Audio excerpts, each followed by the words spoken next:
সামরিক আগ্রাসন শুরুর আগেই ইরানে বড় ধরনের ধাক্কা খেল আমেরিকা। তেহরানের সঙ্গে চরম উত্তেজনার মধ্যে প্রযুক্তি যুদ্ধে জড়িয়ে পড়েছিল ওয়াশিংটন। ইরানকে কাবু করতে ডোনাল্ড ট্রাম্প মাঠে নামিয়েছিলেন বিশ্বের শীর্ষ ধনী এলন মাস্ককে। কিন্তু এই যুদ্ধে ইরান যে খেল দেখালো তাতে অবাক পুরো বিশ্ব। মাস্কের স্যাটেলাইট ইন্টারনেটকে রীতিমতো ঘোল খাওয়ালো ইরানের সামরিক বাহিনী। আয়াতুল্লাহ খামেনি বুঝিয়ে দিলেন, ইরান কেবল শক্তিশালী মিসাইল আর ড্রোনের উপর নির্ভরশীল নয়, তাদের হাতে আছে অত্যাধুনিক সব প্রযুক্তি, যা এক দুর্ভেদ্য দুর্গে পরিণত করেছে ইসলামী বিপ্লবের দেশটিকে।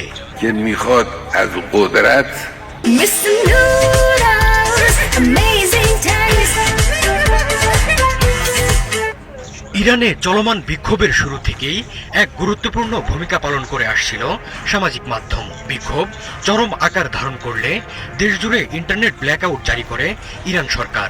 উদ্দেশ্য ছিল আন্দোলনকারীরা যাতে ইন্টারনেট ব্যবহার করে সংঘবদ্ধ হতে না পারে। ঠিক সেই মুহূর্তে হিরো হতে চাইলেন টেক জায়ান্ট এলন মাস্ক। ওয়াশিংটনের গ্রিন সিগন্যাল পেয়ে ইরানে স্টারলিং স্যাটেলাইট ইন্টারনেট সেবা প্রদানের ঘোষণা দিলেন তিনি। আমেরিকা ভেবেছিল ইরান সরকার ইন্টারনেট বন্ধ করলেও মহাকাশ থেকে আসা সিগন্যাল দিয়ে আন্দোলনকারীরা অনলাইনে থাকবে। অর্থাৎ তেহরানের সেন্সরশিপের দেয়াল ভাঙতে মাস্কের স্টারলিং ইন্টারনেটকে অস্ত্র হিসেবে ব্যবহার করতে চেয়েছিল আমেরিকা। অনেকেই ভেবেছিলেন স্যাটেলাইট ইন্টারনেট ঠেকানোর মতো সক্ষমতা বোধহয় ইরানের নেই, কিন্তু তেহরান বেশ আটঘাট বেঁধে নেমেছিল।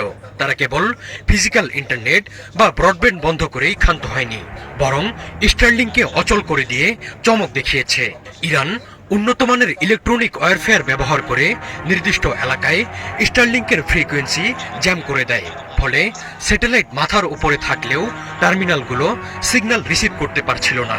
স্টারলিং চালানোর জন্য যে ডিশ বা টার্মিনাল দরকার হয়, সেগুলো যখনই সিগন্যাল পাঠাতে শুরু করে তখনই ইরান সরকার রেডিও ফ্রিকোয়েন্সি ট্র্যাকিংয়ের মাধ্যমে সেগুলো শনাক্ত করে ফেলে।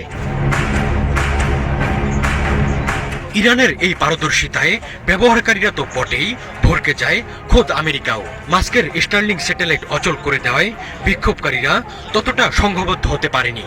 এর মাধ্যমে ইরান প্রমাণ করেছে সিগন্যাল জ্যাম করার মতো প্রযুক্তিতেও তাদের সামরিক বাহিনীর সক্ষমতা রয়েছে। এই ঘটনায় একটি বিষয় পরিষ্কার, ইরান কেবল অত্যাধুনিক মিসাইল আর ড্রোন নিয়ে বসেনি। তারা গত কয়েক দশকে সাইবার সিকিউরিটি এবং ইলেকট্রনিক জ্যামিংয়েও প্রচুর বিনিয়োগ করেছে। এলন মাস্কের মতো টেক জায়ান্ট আর আমেরিকার মতো সুপার পাওয়ার যখন এক হয়েও ডিজিটাল দেয়াল ভাঙতে ব্যর্থ হয়েছে, তখন তেহরানের এই প্রতিরোধকে ছোট করে দেখার উপায় নেই।